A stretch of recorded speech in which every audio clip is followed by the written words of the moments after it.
Hey, what's up, guys? It's Sebastian. As you might be able to tell, I have a bit of an injury on my face. I didn't get into a fight, although that would be a cool story to tell. It was just an accident.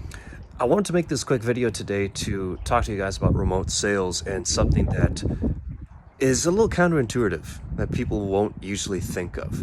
Because when you're on the outside, you don't know the inner workings. So what happened is I joined this new company back in September, and it looked like a great move because this is a big company. A lot of people are on this offer, and even some of the big names in the online remote sales space are advocating for it. And I thought, okay, well, great. So this is a big break for me. This is going to be a great opportunity to improve my sales skills, make a lot more money, and improve my reputation in the community as well. Hasn't quite turned out like that, and you'll find that in a lot of things in life, that's how it is, but especially in remote sales. It's quite, again, it's very counterintuitive because I was on an offer earlier this year I joined it in March. I was on it until around the end of June, and I was the only closer. I was setting and closing my own calls. And you would think, okay, well, that's a small offer. And that's true. I was the only one bringing in cash. The biggest month we had was something like 80,000. All me. And I mean, on the sales side, of course, marketing and everyone else is doing their job. But it makes you think, okay, well, certainly you must have made a similar amount or even more on this new offer that's doing like 8 million a month, right? No. Not yet, anyways. But that's the crazy thing. People who are new to remote sales, especially, they always say, okay, big company, big opportunity. And that can be true. But in this scenario, you're just a number. You know, no one really cares about helping you out or having you succeed unless you get lucky with a good sales manager or someone like that. And so what's also interesting to observe is that since I was the only closer on that other offer, I got all the leads, the good ones and the bad ones. But on these bigger offers, one thing that they don't tell you and that you have to keep in mind is that chances are, since they have a flood of leads coming in, they want to do their very best to sort those leads first so that the best leads go to certain closers and that the worst leads go to other ones. And so if you're new to an offer like this, chances are you're going to be getting some of the worst leads. And the longer you stay on it, then typically, and if you perform well, of course, they're going to be more inclined to give you the good leads. So keep that in mind too. I was doubting my abilities for such a long time on this offer, thinking, geez, like what's going on here? I was doing so much better on this other offer.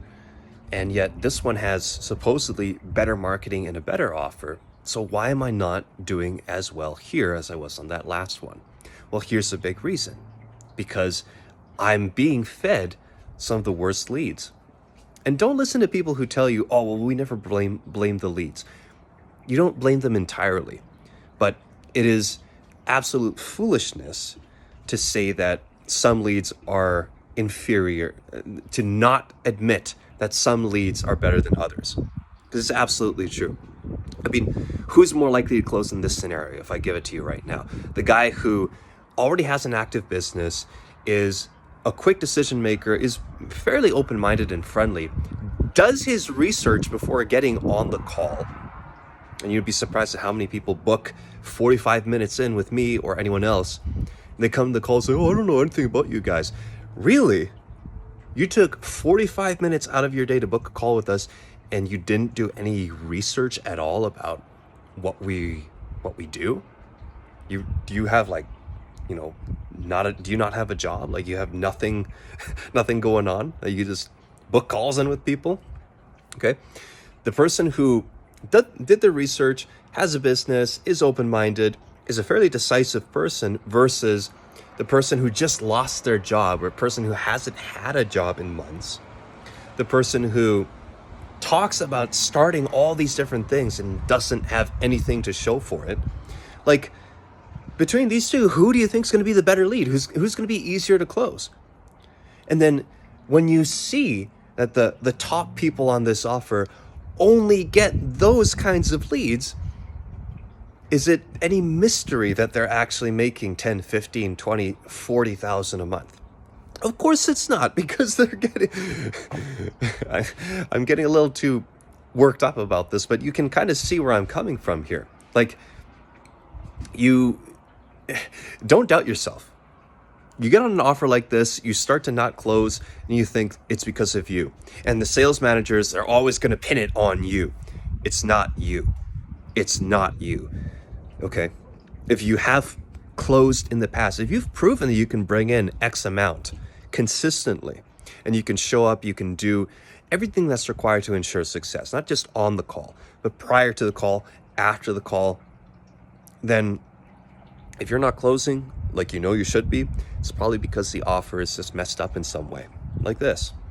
So keep that in mind. Next time you see an opportunity to get on a big offer, vet it hard, and make sure that it's not gonna end up where you're in this situation you're competing for scraps, because you definitely have better things you could do with your time.